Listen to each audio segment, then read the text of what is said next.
honor who participate in this lovely sport. We here now. If you on that hit squad, then hit hard. Bogart and take charge.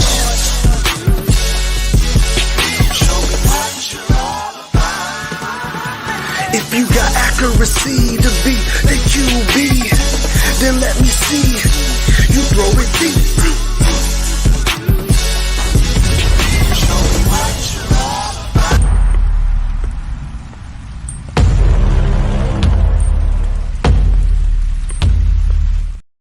Gather around, school brothers and sisters. This is Under the Lights, brought to you by Minnesota Sports Doc and Purple and Gold for Days.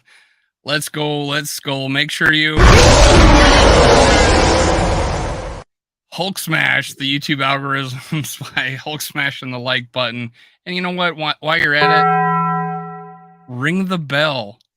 Make sure you turn on your notifications just so you can catch Justin's lovely face as fast and as quick as possible. We got special guests, Leighton Glodek from Stricklyfball, YouTube phenomenon.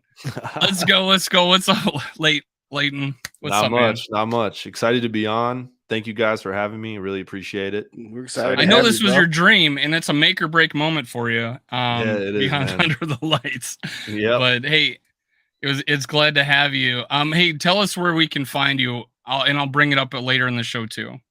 Yeah, for sure. Yeah. So Stricklyfball on all platforms, TikTok, Instagram, and YouTube Shorts. That's going to be kind of your all around football talk. All of the NFL, a lot of high school, a lot of college as well. And then Strictly Leighton is primarily all of the Vikings content that I put out.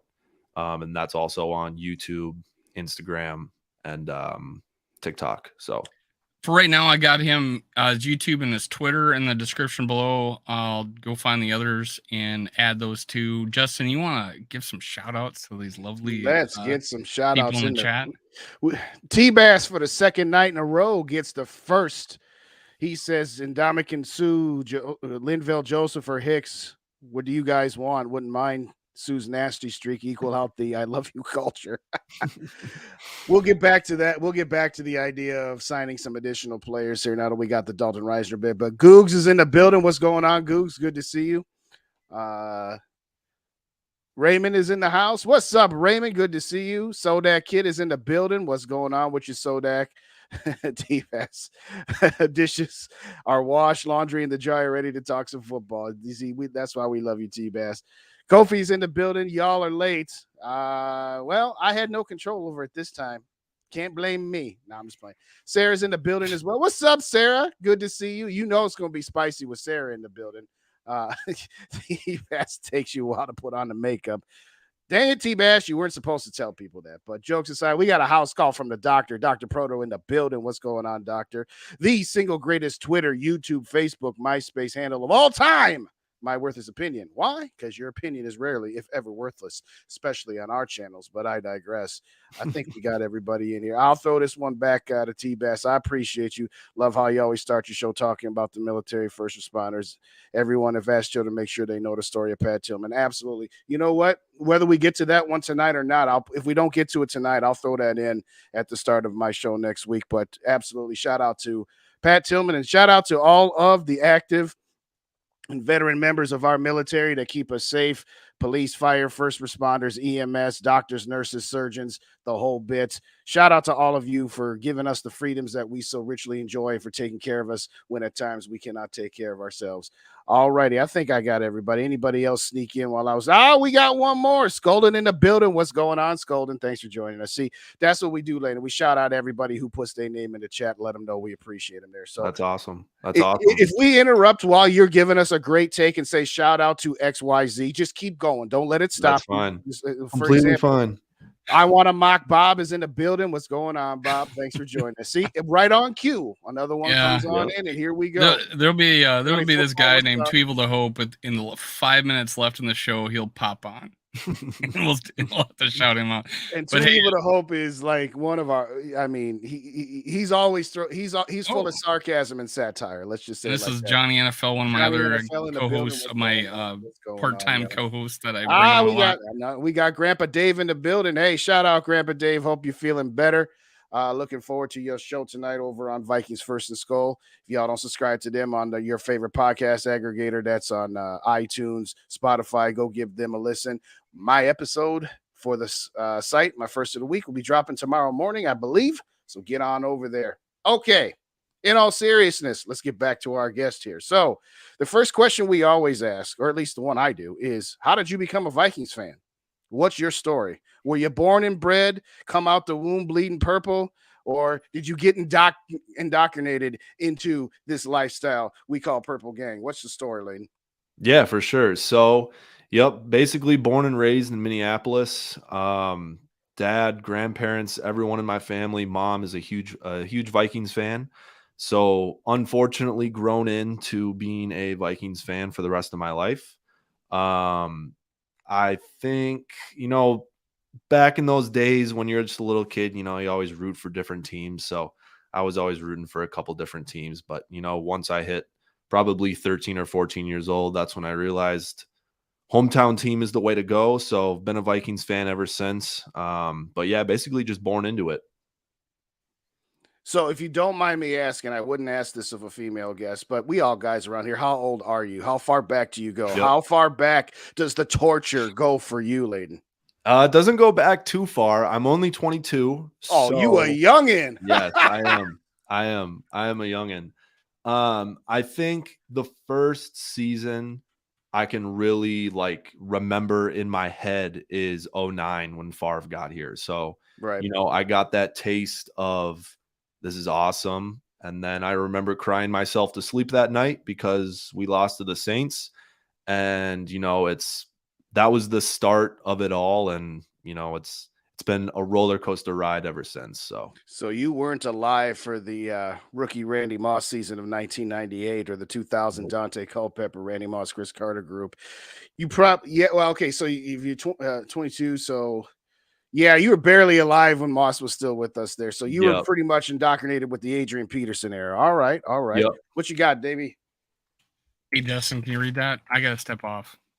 I'll be right back in 5 minutes. I might have an emergency. Oh, take it. I'll run with you. Okay, go. All righty.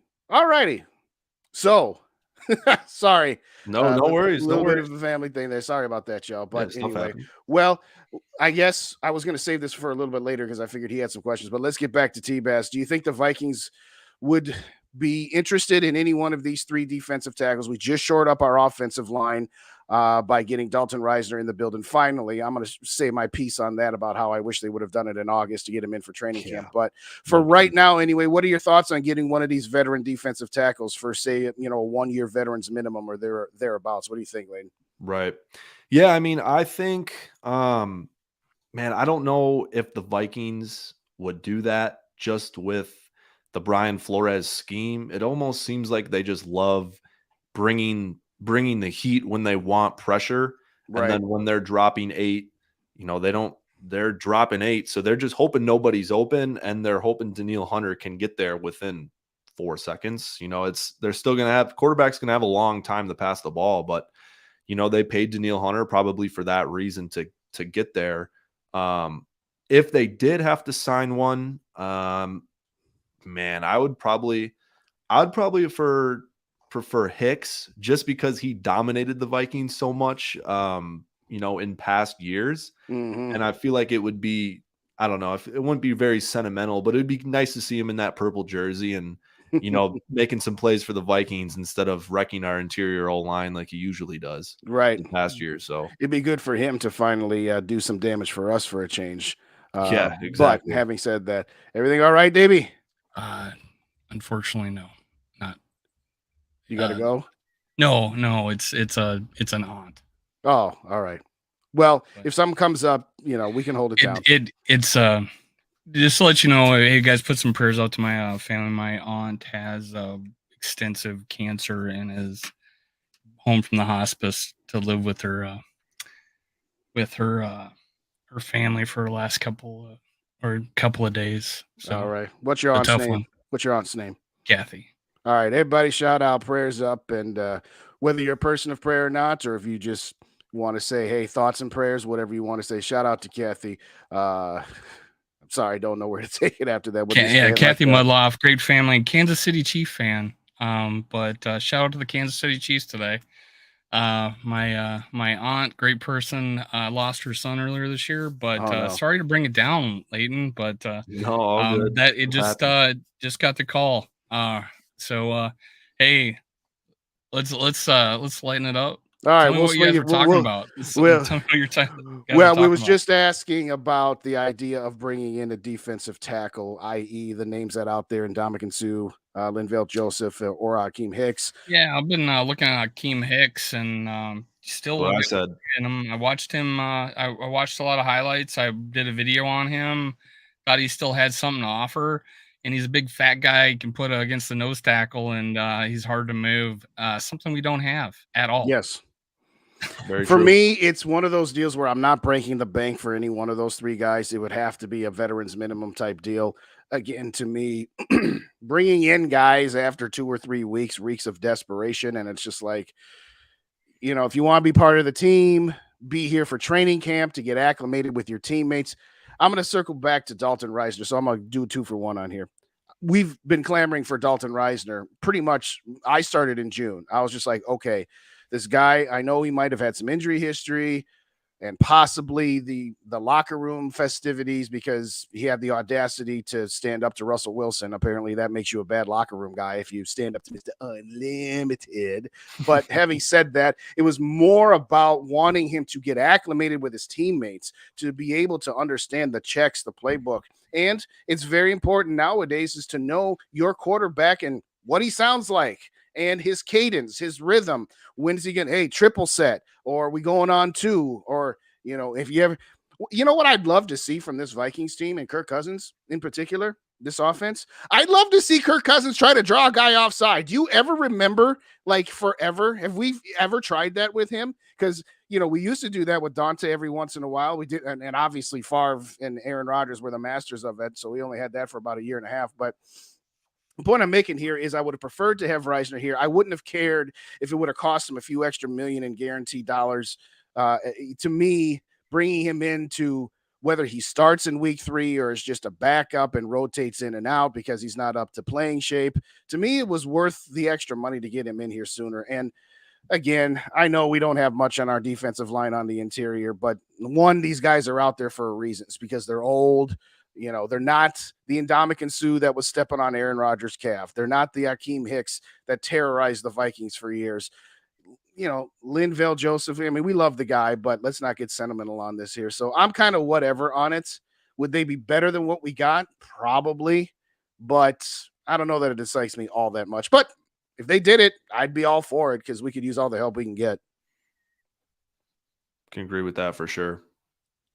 Yeah, I think at this point, if it's a low cost move, it just honestly, I think last week I do believe it was a short week, a game plan decision to try to take Jalen Hurts out of the game, and they pretty much contained him, right? Yeah, but they just forgot Swift can play. That he can run the ball, and if he's not, what do you have, like 113 yards or 130 yards, something like that, before contact in that game? So, and you saw a lot of 3-man fronts. I think I was live, and I was like, God, we got a lot of 3-man fronts here. These guys are just killing us. So, do you think we can, even with that, let's say we don't make any changes, do you feel like we can get back more to the mean and not let something like that happen, that 13 runs in a row on one drive kind of thing? Do you think Brian Flores will scheme it a little different if he was playing a different, think twice about it? What do you think about that, Leighton? Yeah, I think so. I think so for sure. I think they did. I honestly think the game plan, for the Eagles game was perfect. I think they went out and they said, if DeAndre Swift is going to beat us, DeAndre Swift is going to beat us. We're not going to have Jalen Hurts, AJ Brown, and Devontae Smith beat us because that's the obvious. they're going to beat all the teams they play with those primarily 3 guys. And the Vikings went out there and said, if we're going to lose this game because DeAndre Swift has a $160, then DeAndre Swift has a $160. I think that scheme can definitely change based on who they're playing. Obviously, when you don't have Jalen Hurts, AJ Brown, and Devontae Smith, you can play the run a little more. But just because you are facing those guys and Jalen Hurts is such a threat, that changes the whole dynamic of what defense you're playing. I made a video before the game on the keys that the Vikings need to do, and one of them was contain Jalen Hurts, because they did not do that last year at all. Mm-hmm. And they did a very good job at that, and I was very impressed with how they did it. I think they were very smart with Ivan Pace just kind of being a rover and spying Jalen Hurts a lot of the time. I think he matches up well doing that scheme, just because he's quick, can still play coverage a little bit, maybe if there's a running back leaking out as well.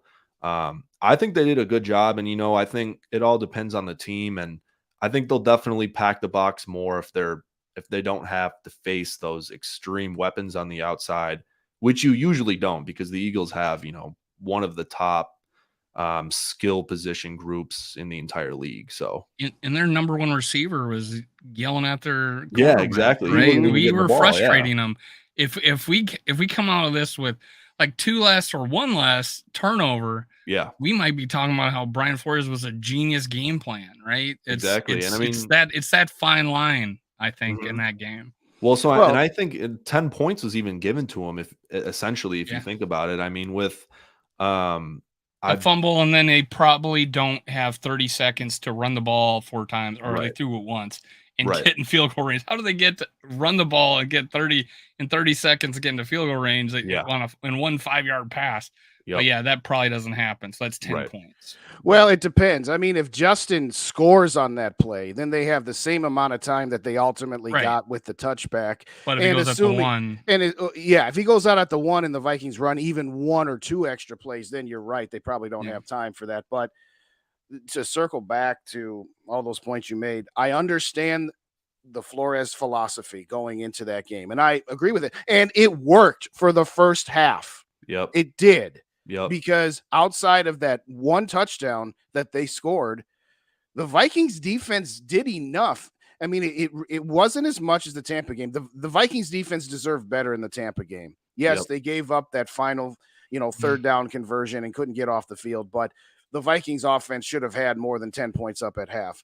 The Vikings defense for the first half did what it needed to, but again, it was on the field for so daggone long that of course it's going to get run down. Now, Flores said, hey, pick your poison. Am I going to let the running game go wild, or am I going to let Jalen Hurts both airing it out and running go wild? And he did what was reasonably to be expected. But unfortunately, with how that game flow went, and, you had that turnover going into the half that took away 7 points. You had that turnover 2 plays into the second half that led to 7 points.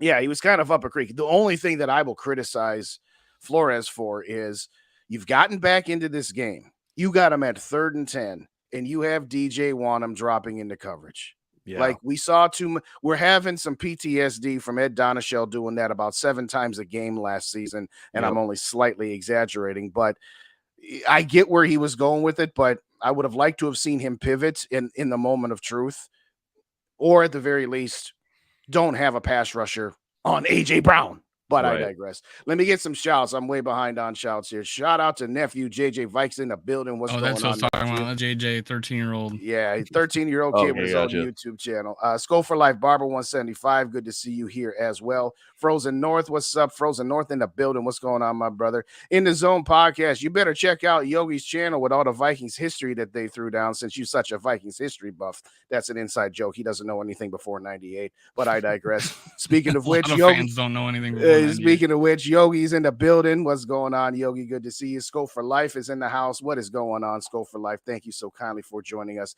as well. Was there anybody else that snuck in under the wire since I was willing that? Oh, Minnesota Sports Talk. Thank you so much for joining. I'm just playing with you, boss. I'm just playing.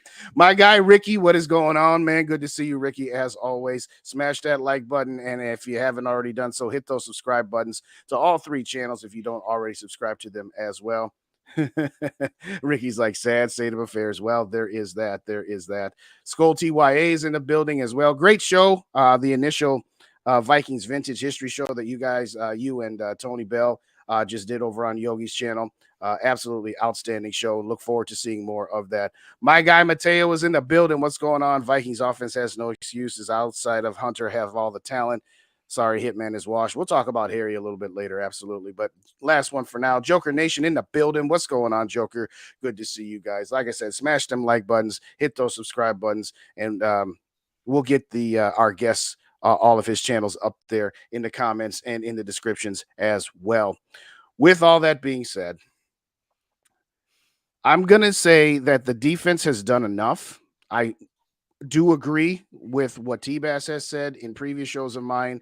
Harrison Smith, is he just a guy now? Because he hasn't been horrible, but he hasn't been making the splash plays. We were all hoping that Flores would be able to get him back to the thrilling days of yesteryear under the Mike Zimmer defense. We saw him come on a couple blitzes, didn't quite get home. Is he just kind of a guy? I mean, the guy is 34 years old, but what are your thoughts so far? Good, bad, or indifferent on old Harry the Hitman?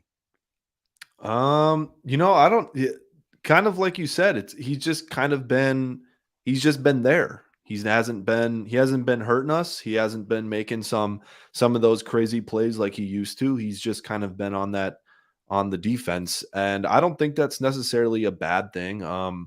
He hasn't been exposed. Like sometimes he can be in coverage at certain points of the game. So I don't think I honestly think the Vikings, maybe they saw something in training camp or practice and, it said, we can't put as much pressure as we used to on him. And we can't have these huge responsibilities all relying on him. Maybe just because his play has taken a hit, like you said, because he is 34 years old. So I think it's more of them taking more responsibility off of him. I think they're still going to continue to blitz him, and he's still going to be very good hiding coverages and confusing young quarterbacks on what he's going to do. Even veteran quarterbacks, like Rodgers would always say, he never knew what Hitman was doing. So I think it's more of them just taking the hit off of Hitman and kind of putting it on to Bynum a little more. Good transition, Johnny. NFL from Bite Size Vikes. I agree, man. Yes. It's incredible that Bynum has now leading us in tackles. And I saw someone. I looked at old tweets. Like I looked up Cameron Bynum, and there's nobody tweets about Cameron Bynum. So one popped up from last year how the quarterback rating of throwing his way was like 152. And now, and I was like, perfect, pretty much. Perfect, right? Yeah. So now it's like he's all over the field, and we're calling his name every play. Now he shouldn't be leading us to tackles. That's definitely the Philly game with all the running they were able to accomplish, and he was having to help out with the run. But even the Bucks game, we noticed how well he was playing, and I thought he was. And I'm all offseason talking about he's a great backup. He shows flashes, and he's really good if you got another veteran out there, telling him what to do. And honestly, he's actually probably taken all that advice, and now he's owning it, and the game has slowed down for him. That's what it looks like to me. For sure.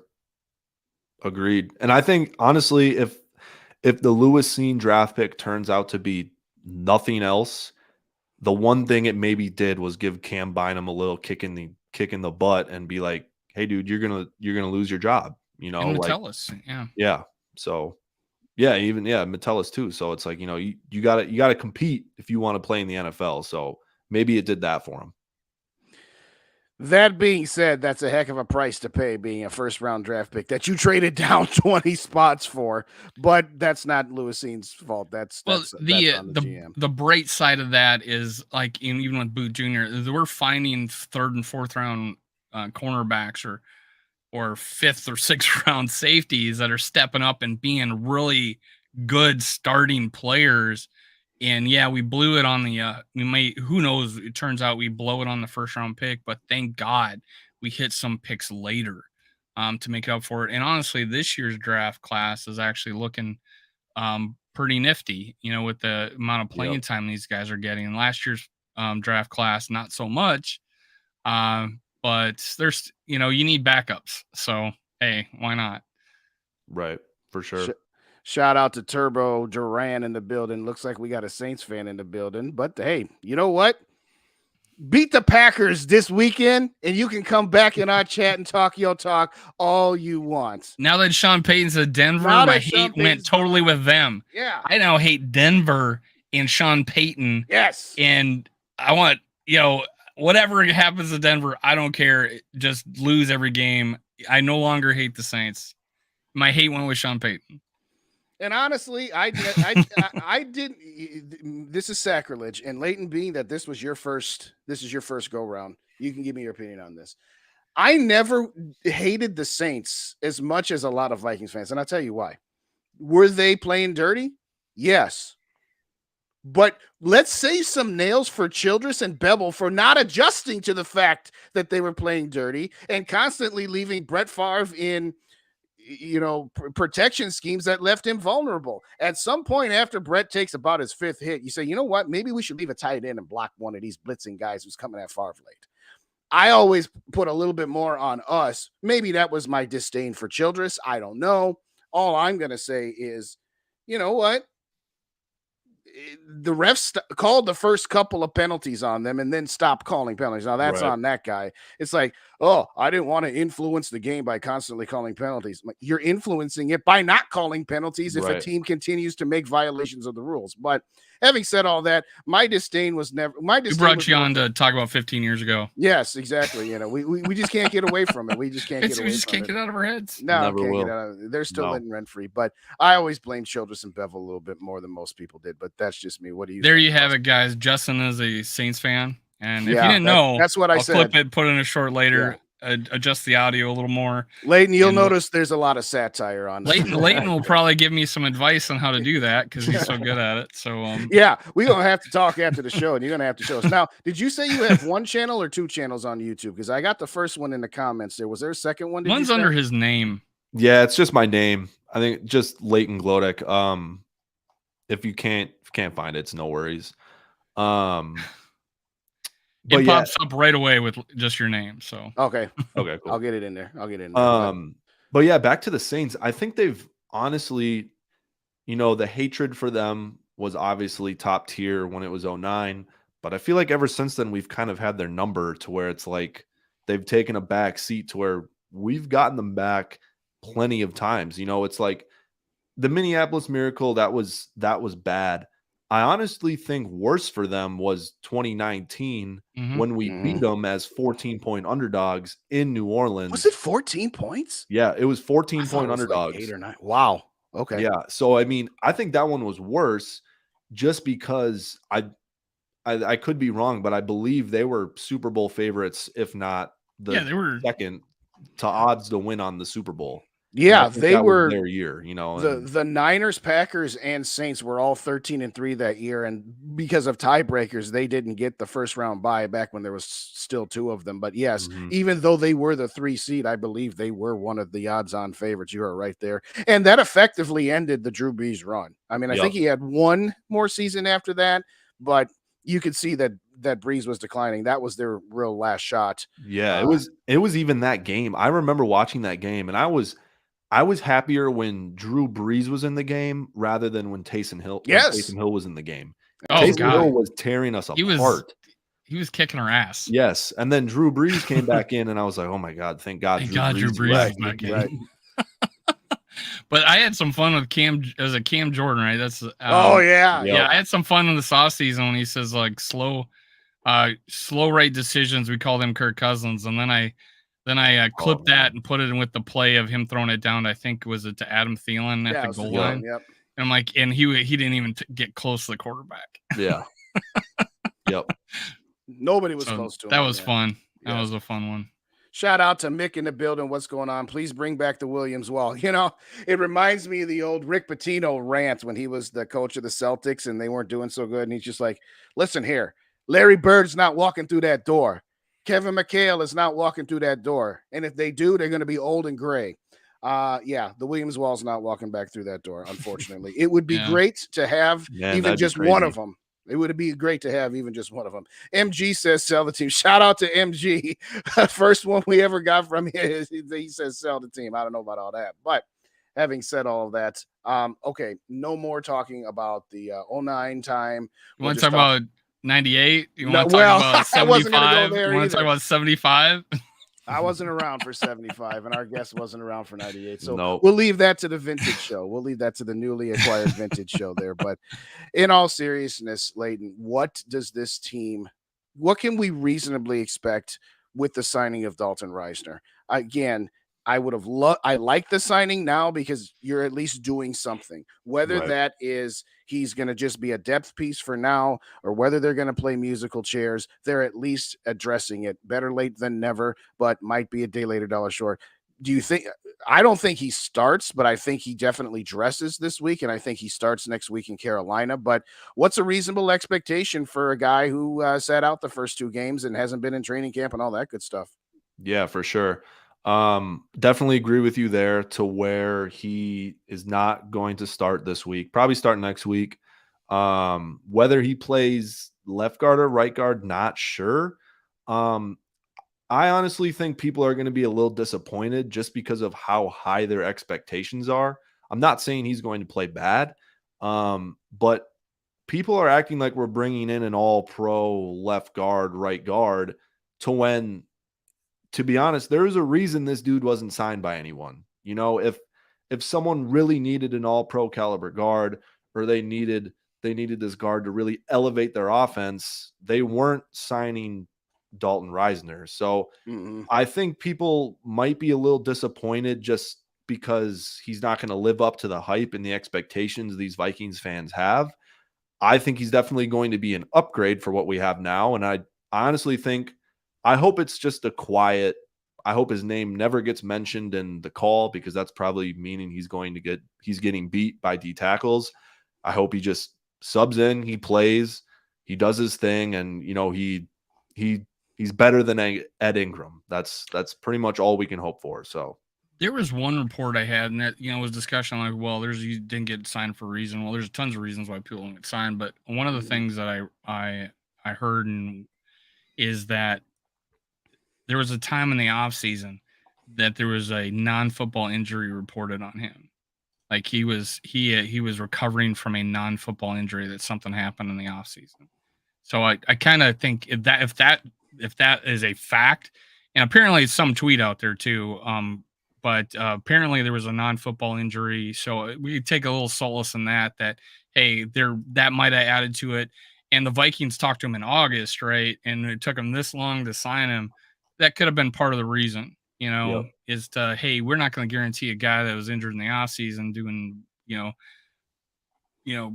raking the yard, mowing the yard or something, that now we're going to give him $8 million a year. And honestly, I thought a guy like that, even though he is not necessarily a Pro Bowler, but he's a very good pass blocker, probably commands a little more than $4 million for 1 year, right? I think we're getting him at a discount. So that's nice. And we can try him out to see if we want to re-sign him next year. Yeah, for sure. It's definitely like a, prove yourself deal, to where it's like, if you make something happen, then this is his 5th year, and he was we still will have first or second round picks all in the lineup. Yeah.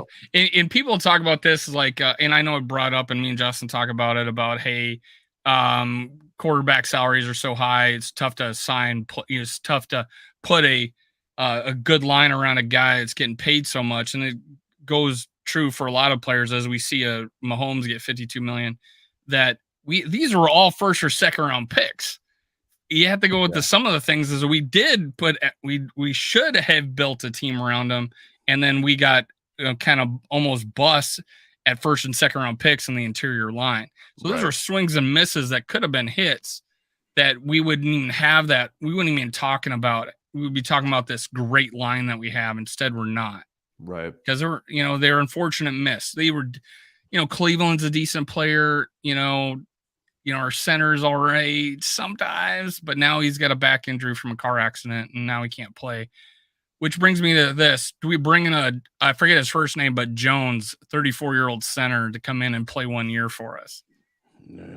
I'm kind of meh on that. I get it. Would it be an upgrade? I mean, again, if you had done that in the off season and not Well, now re-signed- it's like, hey, our starting center's hurt, and we have Schlottman and then nobody. You know what I'm saying? Yeah, and I think it depends on the extent of how Bradbury's feeling, to where, if he's telling the team, I'll be good in a couple weeks, let's just get through these couple weeks. right. I think they'll be all right, but who knows of the extent. I think I thought there was a guard on the team that could also play center as well, but I could be. I thought it was Reisner. We I had heard Reed. played center. Reed, right? Yeah. Yeah, but he's on the IR. He's on IR for who knows how long.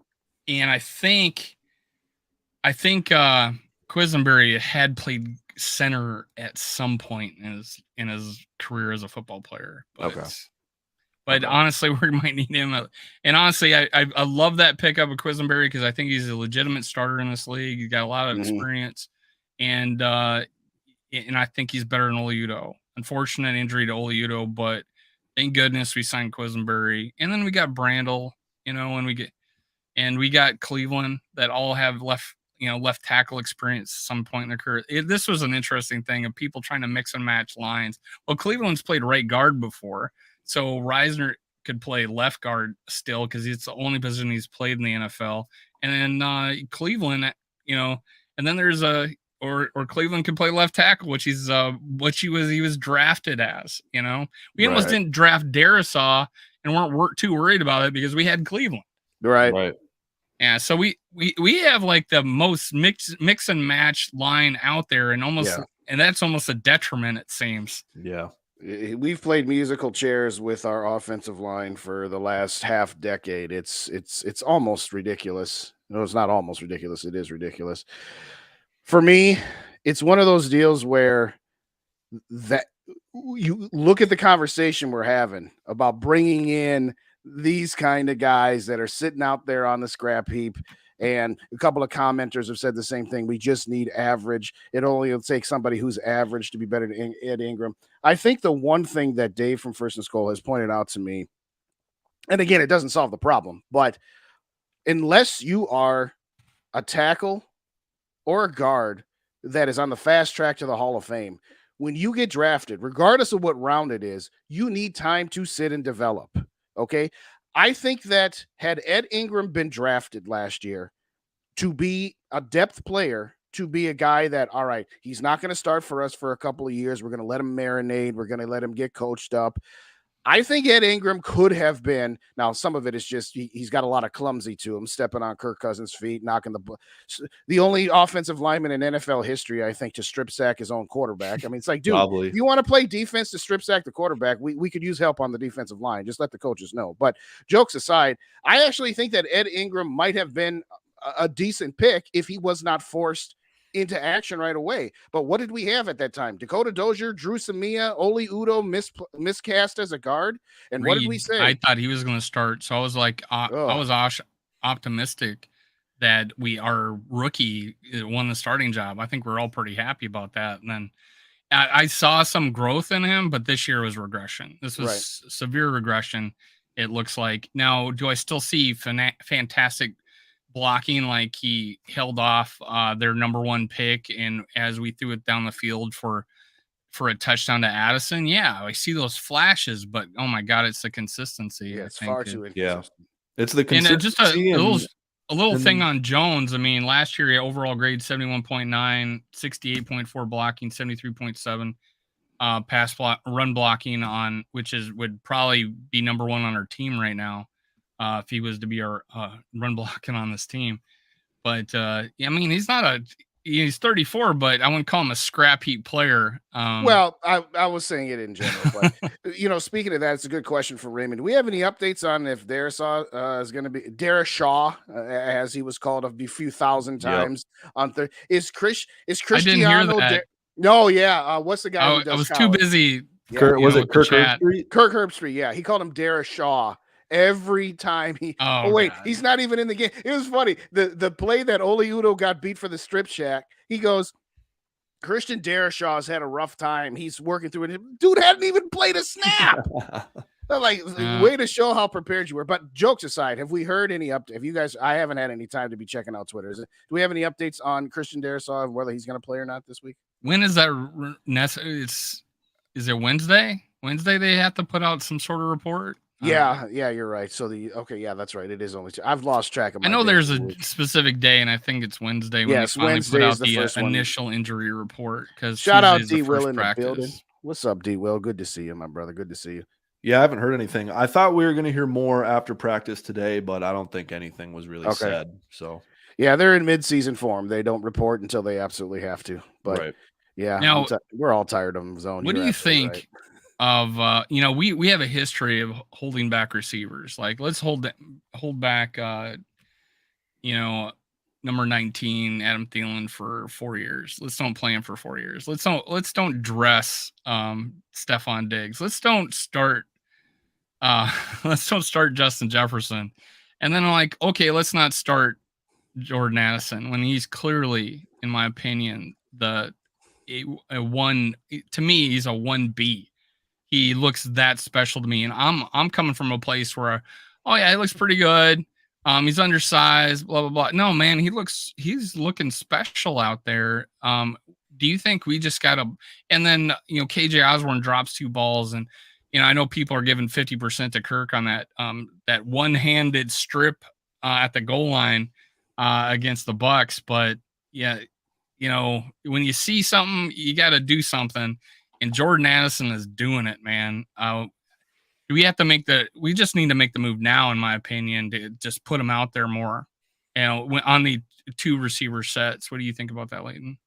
Yeah, I think he's definitely he's a dynamic playmaker, and he makes this offense way more explosive than they were before. I honestly don't know if it's a big deal if he starts or not. I always thought you want to finish the game. It doesn't matter if you start. You always want to finish. You always want to be in when it's most important, and you always want to make those important plays. So I think as long as it's not a hit to his mental side or his ego, I don't think starting him, is that important. Obviously, if you're not starting him and that means he's going to get a lot less snaps, then that changes it. But I think if if he's not starting the game on, the first couple of plays, but then he goes in the rest of the game and he's playing the rest of the game as he should be, I think that's fine. But I definitely agree. Even just watching him through training camp, the moment I saw him, just super dynamic. And he does, like you said, he does look undersized. But then even on Thursday, one-on-one jump ball, he front cuts the cornerback, and he just goes up and gets it like it was nothing. Great body control, knowing where the ball. That's good ball skills. That's just good ball skills. Exactly. So I think I guess my point was like on the Bucks game, it was noted that he 22. There was 2 receiver sets 22 times. He was not on the field. Yeah, that's 22 plays that he's not going to be on the field, and that's a lot. 2 receiver sets is that's what 1/3 of the snaps that he's not going to be on the field. That's right. Yeah, he definitely needs to be checking in more when they're in that personnel for sure. And I think it is obviously against the Bucks. That was his first game. True. So, I can't tell you what the last game was right now. Right. So the last game was cute because they didn't have as many 2 wide receiver plays out there by the time they got down for as many points. Yeah, that's true. We were down pretty heavily in the second half. So shout out to Norsevius in the building. What's going on, Norsevius? Thanks for joining us. We got Swede in the building. What's going on, Swede? Good to see you as well. We'll just do a quick reset. If you didn't already do so, hit those like buttons on your way in. Wipe your feet at the door. Also subscribe to all the channels, Purple and Gold for Days, Minnesota Sports Talk, and especially to our guest, Leighton. And that is both in the comments as well as in the description of the episode this evening. Go give our boy a sub. Help our boy out, grow his channel. Appreciate it. And at the end of the show tonight, we're going to pick his brain. You say what? What's ours is yours. Yes, exactly. And at the end of the show tonight, he's going to teach us a thing or two about how he puts this production together, because I'm just like, okay, how do you do that? Because it's incredible. It is absolutely incredible. Appreciate it. Do you do anything else besides shorts, just out of curiosity? Or, I mean, is that like 95, or is that like pretty much everything you do? That is everything right now. We do have a Discord that we're pretty active in, so we do some stuff in there. But yeah, it's mostly short form content. Right now, we are seeking to find editors for long form content, just because mostly what our bread and butter is short form. We do want to get into the long form storytelling stuff. So So I you don't think do that live will. shows is the point I was getting at. You don't Oh yeah, have like no okay. live besides just going live on TikTok here and there, but Okay. not really shows. Just And in those one-on-one. shorts of 1 minute, you tell a story, man. Yeah. You do. You tell a very good Appreciate story. it. You do it very well.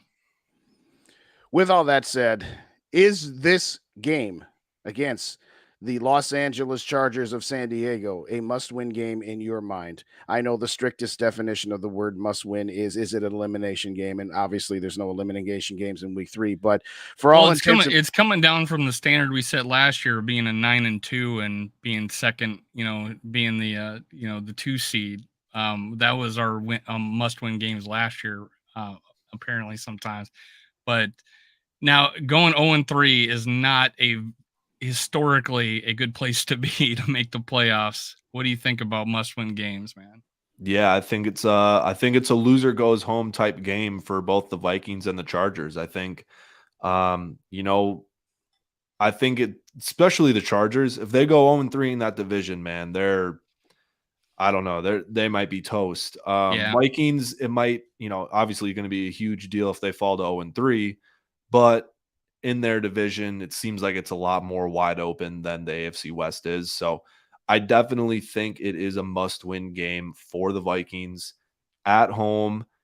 I haven't checked the line, but you're probably going to be slight favorite at underdogs. home. They are underdogs. Well, it's -1 to +1.5. Or no, it's +1 to -1.5. So it's anywhere between. But yeah, it leans towards us being underdogs. Okay, but it's pretty much a pick 'em. It's basically a pick 'em game at home. You need to come out of here with a W because I don't think you're going to start losing the team if you're 0-3, but you're definitely going to start getting a lot more questions on what do we need to do different in order to win games. And I think obviously that is just turning the ball over and finishing drives on offense, because I think that's the big thing that's been holding us back the most. Because honestly, as bad as that Thursday night game went, I wasn't as mad as I shut off my TV that I thought I was going to be by the end of the game. I was more disappointed than mad. I was like, right when Addison scored that touchdown, I was like, you know what, this is just turnovers. I was like, this has been freaking. We should be 2-0 right now. Yep. I was like, man, we can move the ball. We look dynamic. I'm like, come on. And I think the scheme, man, if Jefferson gets that touchdown in and we're up at the half, I think that Eagles run game scheme might go right out the window, because they don't want to run the ball 100 times if they're playing from behind. And if the Vikings are able to keep that lead and the Eagles are playing from behind, they're not going to be running the ball. And that's what the Vikings scheme was centered around, was them just airing it out. And that's probably what the Eagles were trying to do that.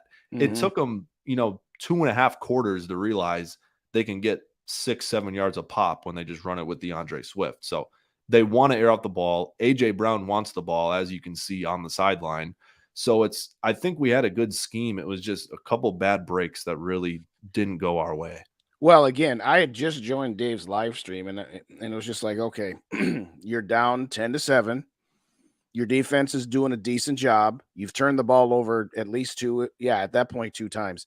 Do the dipsy doodle double dip. Get your touchdown.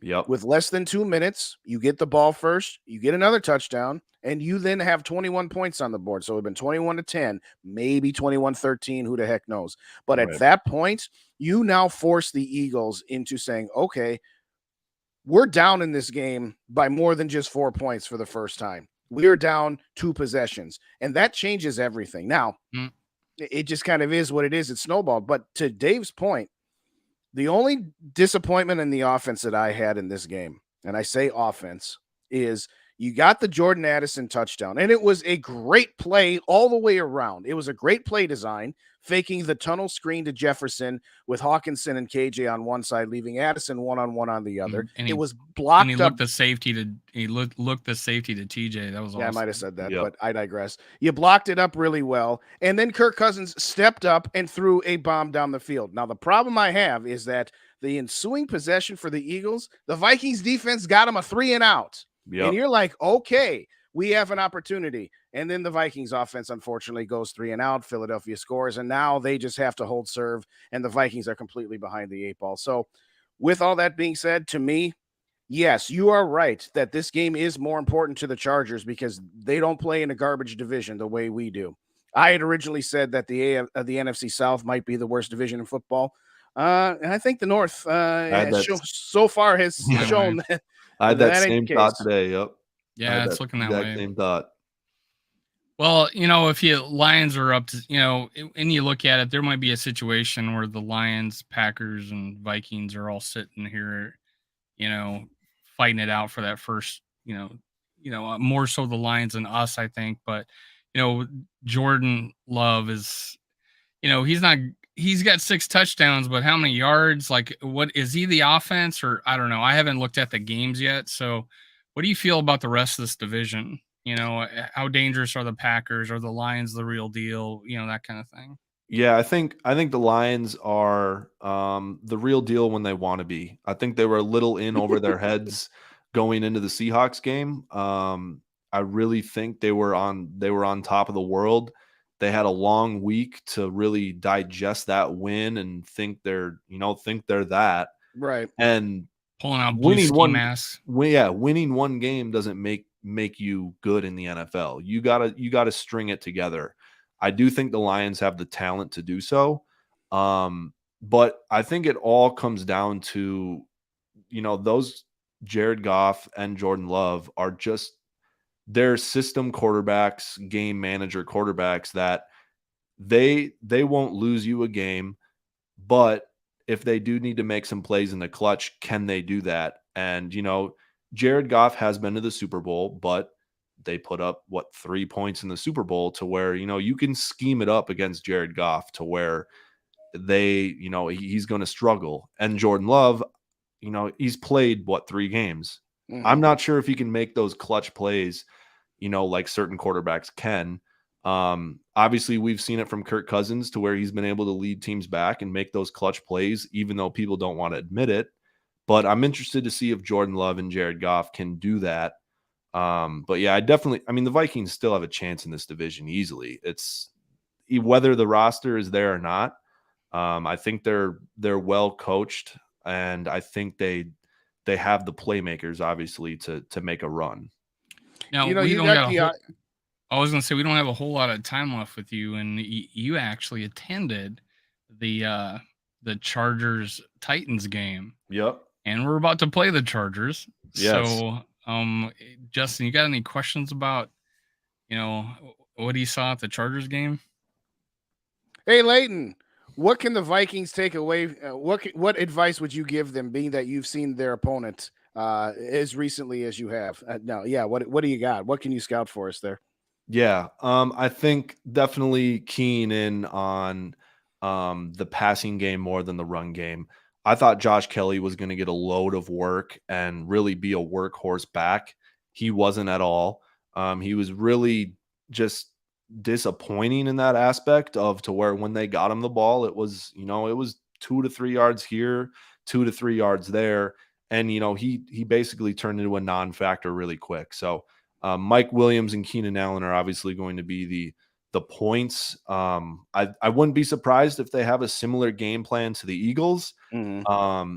I wouldn't be surprised if they give the corners and the secondary a little more, not a little more freedom, but they put a little more on their plate than they did against the Eagles. I don't think Keenan Allen and Mike Williams are up to the standards of A.J. Brown and Devontae Smith. But I think they're going to play a similar game plan, especially if they can get ahead. I think it's going to be a lot of dropping 8 and rushing 3 because I think the Chargers really want to air it out with Justin Herbert. That's I the was key. thinking the same when I was seeing this Eagles after the Eagles game. Like, we're gonna probably play the same way against San Diego. No, I say San Diego, but Los Angeles. Yep. But they got a pretty good running back, right? You know, it's like, And that's the thing, is if Eckler plays or not. I'm assuming he's not right now. is he? It seems really sketchy because they said he didn't play Sunday, and then they said even before the game there's no timetable for him to return.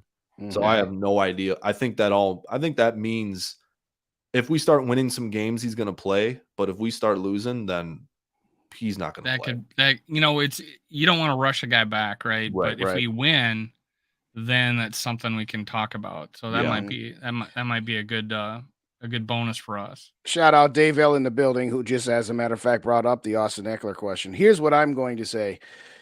I can understand game planning to stop other teams passing. I agree with you. They're not in the same category as A.J. Brown, Devontae Smith, and obviously Jalen Hurts. But I would dare say they're probably in the same category overall as Baker Mayfield, Mike Evans, and Chris Godwin. And we already lost to them at home. So right. I'm going to say this just to wrap it up on the run defense. You better figure something out before you get to Atlanta, because Bijan Robinson could very easily break Adrian Peterson's record against us if we play run defense the way we've been playing, particularly on Thursday. And that's the line I'm going to. Shout out Ryan in the building, the San Diego Chargers of Los Angeles. See, I went Los Angeles Chargers of San Diego, but we'll take it either way. Shout out Ryan. Thanks for joining us. 9 times out of 10 say San Diego. Oh, it's stuck in my head. With all that being said, I think the key to this game, and frankly, the key to any game for the Vikings at this point, with how they are constructed, is you have to take advantage of your offensive opportunities. You cannot be turning the ball over that much. That part is obvious. But regardless of turnovers or not, you've got to cut down on the number of 3 and outs that this team's had. I've been saying it ad nauseum for about the last 16 months of what is it with this team that can look so unstoppable in fourth quarters or first drives of games, and then just have 3 and out after 3 and out in quarters 2 and 3. We're still seeing some of that. We don't have as many 3 and outs this year because, well, we've got some more turnovers than we've had in previous years, but the problem still persists. All I need you to do, offense, put points on the board, get up early, and let your defense feast. That way your defense isn't on the field getting worn down so much. I mean, again, I'm not trying to give the defense an entire pass, but at the same time, as has been stated, most of the talent on this team is on offense. You've got to take advantage of those opportunities. Shout out to the Skull for Life Barber. Got you a sub already. So there's one at least. Appreciate Y'all haven't done so. Hit up our boy. Get him some subs up there. You're 138,811. Yes. Let's go. But you got at least one on your appearance tonight. You got for at least sure, one. man. It all counts. I knew it was a make or break for you, man. Yeah, exactly. Make or break for you. All serious aside, if y'all didn't hit them like buttons, hit the like buttons on your way out, and hit the like button on whichever channel you didn't watch it. Just go over there, click on it, hit the like button for us. And if you don't subscribe to Purple and Gopher Days or Minnesota Sports Talk and just found us for the first time, hit us up. We do lives every Tuesday night from 6:30 to 7:30 Central Time. I was going to say something about that, Norsefius. I was just going to say, so I'm not looking for your home address, but where are you located? Because you got the Vikings and you got the Hawkeyes. So are you in Iowa? Where are you at? No, I'm in Minnesota. I'm just north of Minneapolis. So, all right, fair enough. Just had some family that went to Iowa. So, okay. They just got you that for Christmas, and you know you're just doing them a solid. Exactly. Right. Like, well, what I was going to say, talking about the divisions, it's kind of like the Twins. They're going to get to the playoffs because they're playing in a garbage division. So yes, the season is not lost if you lose this game, but again, another phrase I use quite often with this Vikings team is margin of error. And you lost some of your margin for error by losing to Tampa Bay. You can get some of it back, but you lose to the Chargers and your margin for error for the entire rest of the season is completely gone. You got to play perfect after that. So one of the things I was looking at before the season was I had this one in the Bucks. I had us losing the Eagles. And now I look back, I'm like, God, we should be 2-0 if it was turnovers. So I feel good about that. But now I'm like, I always had like, oh, we're going to lose one game that, we shouldn't have. And I had us losing to Denver. Now I don't think that. I think we're going to beat Denver, and it's like, and Cincinnati's not looking scary, right? So it's like, hey, maybe we could win one of those and make up for this Bucks game. So, I had us 12-5 going into the season, but 0-2, should I pull that away? I don't know. There's games that aren't looking as hard as they should have been. And maybe we beat the Lions twice. I don't know. Right. I had us losing to them once. So, there's a lot of things that can change. It just sucks being 0-2. And honestly, I feel like we're going to do I think we can come back. We can go out and win this game against the Chargers. You just got to freaking stop fumbling the ball. Mhm. And it's a will to, it's a want to change that. So I hopefully we made the adjustments internally, and that's where it starts internally, that I'm not giving up this ball. I'm not going to fumble this ball. Well, sure. part of that's coaching. They've looked underprepared, they've looked unprepared, and they've looked undisciplined, which on one hand is ridiculous, but on the other hand is something that theoretically is rather easily correctable theoretically. So, yeah, this is the turning point of the season. I actually said on my video on my live last night, you've got to win both your next 2 games. Yep. I originally had them at 10-7. I had them starting out 3-4, losing to, and I picked the Bears as a loss because the Soldier Field mystique that we always lose there. Okay. Yeah. Are you picking it now as a loss? No. Well, again, I changed it, but the point is that if you got to 3-4 after 7 games with, again, Philly, Kansas City, San Francisco as 3 of those losses, there's no shame in that. But you've got a 5-game stretch against the Packers, the Falcons, the Saints, the Broncos, and the Bears, where at minimum you should go 4-1 and maybe even 5-0. So if you get to 8-4 or 7-5 at the bye week, you're in good shape to win this division. But it starts with the next 2 weeks. I know the players are not going to talk about 2 weeks at a time, but we're on YouTube. We're content creators. We can look ahead. You've got to win both your next 2 games. Otherwise, and starting out 2-5, forget about it. If we do what Justin just says, I'm like, KC doesn't look like world beaters. Oh, stop. Playing them at home. I don't care. Yeah, we're gonna catch San Francisco for the 2 seed, right? That we still going with that one too? No, it's can't. Patrick Mahomes. I'm sorry. Did you not see the Lions beat KC? Yes, I saw the Lions without Travis Kelce and without. And he's going to be completely healthy for that game. You know what a bone bruise feels like? Yes, I'm quite aware of what. So yes, it does. It does. And how does receivers look? So I'm just saying, hey. I'm not saying Williamson, beat them, but you might feel a little bit better about playing them. I think better, sure. Yeah, I feel better about playing them, but I still ain't gonna pick them. We beat Buffalo last year. Did you pick us to beat Buffalo? No, nobody did. We beat them. Yeah, let's go. Okay. KC at home. Let's go. And they're not looking as tough as they were last year. I'll still take Patrick Mahomes. I'm not ruling anything out. I'm not ruling it out. I am a huge Mahomes guy, and you got to take Mahomes over anyone in the league. So it's hard to pick against them, but they haven't been 17-0. So that is true. That is true. They haven't been 17-0. They lose to some people, so they've had bad games. True. With all that being said, my point is that you can still get back into this if you win your next 2 games. And at that point, maybe you have figured some things out, and maybe Travis Kelce re-injures himself. Who the heck knows? You're right. It's not impossible. I'm not saying that. I'm just saying, for me, get to week 7 with no fewer than 3 wins. If you got 4 because you stole a game somewhere, you stole a game against Kansas City or, dare I say, San Francisco, okay, that's great. But even at 3-4, which is what I originally had them at, you can still get to 10 or 11 wins. So at the end of it, who the heck? What are you talking about, Ryan? Who's this? Henry Bucha? Oh, it's the Rams receiver, right? What? No, I hadn't heard about that. No, I did hear. I put the comment. I put the comment from Sarah about Gardner from the Lions has now been declared out for the season, but no, I hadn't heard about that one. We haven't even had a division game. Oh, yet. Twin Cities treated with heart issues. I don't know who this is. It's a Star Tribune article. Minnesota person, I think. Oh, the high school hockey legend, the World War hockey player. I'm not from there, okay. So I'm not sure. Like, who the heck is this? Threw me off, Ryan. I was like, sorry, Ryan. I was looking for NFL players, but it's sad. That's died at 72 years old. It sucks. But I agree with Raymond. Every game is pert near a playoff game. Like I said, your margin for error is gone. I think. Well, and then one of the games I had us thinking because of quarterback issues with San Fran, but now I don't. Yeah. Right, so that's the game. League's got Brock Purdy figured out. Yeah.